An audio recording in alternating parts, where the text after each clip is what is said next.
भन्नाट रेसिपीमध्ये आपलं खूप खूप स्वागत. मी राजश्री कदम. चला तर आज मस्त फ्रेश कोकोनट करंजी घेऊन आले तुमच्यासाठी. भरपूर असं सारण भरलेलं.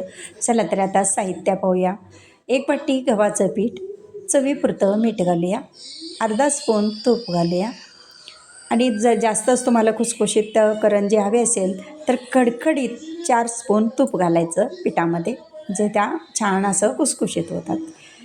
आता हे पीठ मळून 5 मिनटं ठेवायचं आणि मग त्याच्या पोळ्याला म्हणजे छोट्या छोट्या पुरी लाटून घ्यायच्या आणि मग करंज्या आपण बनवून घ्यायच्या आहेत.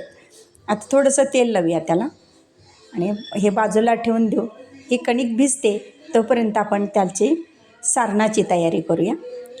एक स्पून त्याच्यामध्ये तूप घातलेले आहे. मगज बी घालूया, चारोळे, पिस्ता घालूया आणि छान परतवून घ्यायचं आहे तुपावरती. आणि तुम्ही कुठलेही ड्रायफ्रूट्स घेऊ शकता. 1 वाटी फ्रेश कोकोनट घेतलेलं आहे, मिक्सरला बारीक करून घेतलेलं आहे. अर्धी वाटी गूळ घेतलेला आहे. गूळ जर गोड जास्त हवे असेल तर आणखीन थोडं घ्या. आता वेलची पावडर, सुगंध छान येतो त्याने. आता हे चांगलं परतून घेऊ, लालसर होईपर्यंत परतून घ्यायचं आहे. थोडंसं गार झालं की मग आपण त्या करंजीमध्ये भरायचं आहे सारण. नाहीतर गरम गरम तुम्ही जर ते घातला ना तर पुरीमध्ये, मग ते काय होतं, सारण बाहेर येतं.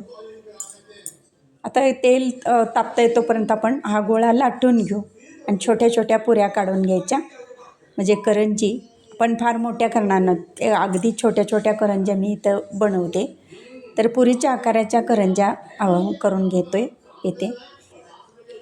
आता ही पोळी लाटून झाली, एखाद्या झाकणाने कट करून घेऊ आणि पटापट होतात, फार वेळ लागत नाहीत आणि 2-3 दिवस आपल्या आरामात तुम्ही ठेवून खाऊ शकता. छान राहतात त्या करंज्या. त्याच्यामध्ये सारण भरून घेऊ. हे पहा, भरपूर असं सारण भरायचं म्हणजे करंज्या आहेत ना छान लागतात ओल्या नारळाच्या. आता असे हे तोंड आहे ना बंद करून घेऊ अशा पद्धतीनं. आणि ह्याला आता मुरड घालून घ्यायची आहे.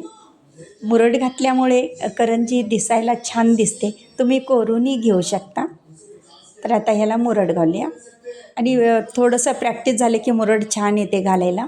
काही जणांना मुरड येत नाही, तर असे थोडंसं नखाने ओढायचं आणि मग असं दुमडायचं त्याला. मुरड असं घातले ना छान असा त्या करंजीला आकार येतो. आता अशा पद्धतीने घालायचं आहे. हे पहा, आणि एकदा जर तुम्हाला सवय झाली ना पटापटा ते घालता येतं असं मुरड. हे अशाच दुसरीसुद्धा मी बनवून घेते. भरपूर त्याच्यामध्ये सारण घातले म्हणून चवीला खूप छान लागतात. तर आणि गव्हाचे पीठ वापरलेलं आहे. तर हवं तर तुम्ही मैद्याच्यासुद्धा करू शकता. आणि आषाढ महिना सुरू झाले की प्रत्येकाच्या घरोघरी अशा करंज्या केल्या जातात म्हणा, कापण्या.